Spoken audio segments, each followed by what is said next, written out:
When I was 3 years old, my house burned to the ground.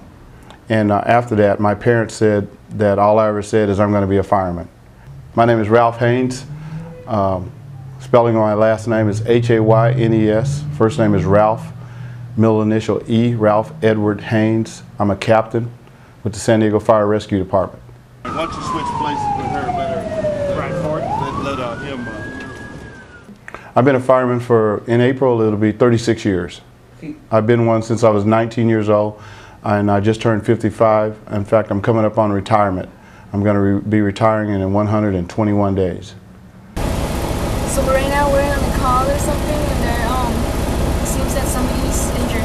This is so cool. This is like how it feels like to be a fireman. In my position right now, it took me, in fact, I was one of the fastest to ever do it. I made engineer, driver in 3 years. It took me 3 years to make driver, actually about 3.5 years. And then I made captain in 7 years.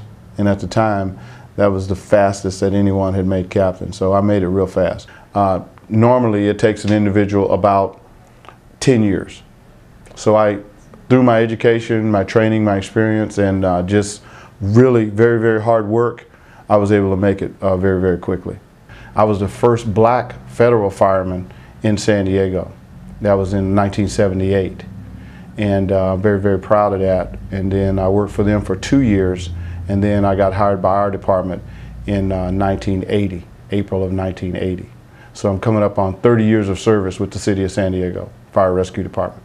Dr. Phil says in your life that there's certain things that can happen to you that will shape your life or cause you to go in a certain direction.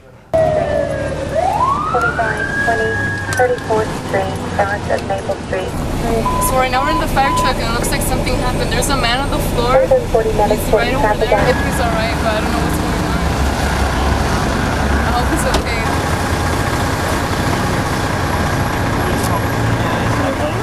Yeah, this is live footage. Yep. And we get a call for a little child choking. And so we jump on the truck, run over there, and I jump off the truck, and as I'm coming out, I see this lady, she's coming out, and she has a little baby in her hand, little black baby, and she's shaking the baby like this. So I started running toward her, and then I just stopped and just started walking real fast toward her. I wanted to calm myself and be calm by the time I got there. So I get to her, and I just take the baby from her, and I look at the baby, and he's not breathing. Baby's dead. But he's got this white stuff coming out of his mouth and out of his nose. And so I just kind of wiped that off like that, opened his airway up, and then just gave him 2 quick puffs. And that's all it took. Restarted him like that. He started crying and, you know, saved his life. It was really interesting, the things he had to say, the stories he told us about, well, you'll see later. Or you saw it already? Okay, just stop it. No, he told us that if we want to major in something or want to become something, we have to really set our mind to it and not give up if that's what we want to do. That was pretty cool because we didn't think we were going to be able to do that, and all of us got a chance to do that, and that was pretty cool. Also, the way he told us his interview, all those details, I never thought that he was going to reveal those things to us, and they were pretty dramatic about his rescues. But overall, I thought it was better than I expected. I felt that with what he told me, what it takes to be a fireman, and I'm going to give it my all and becoming one also.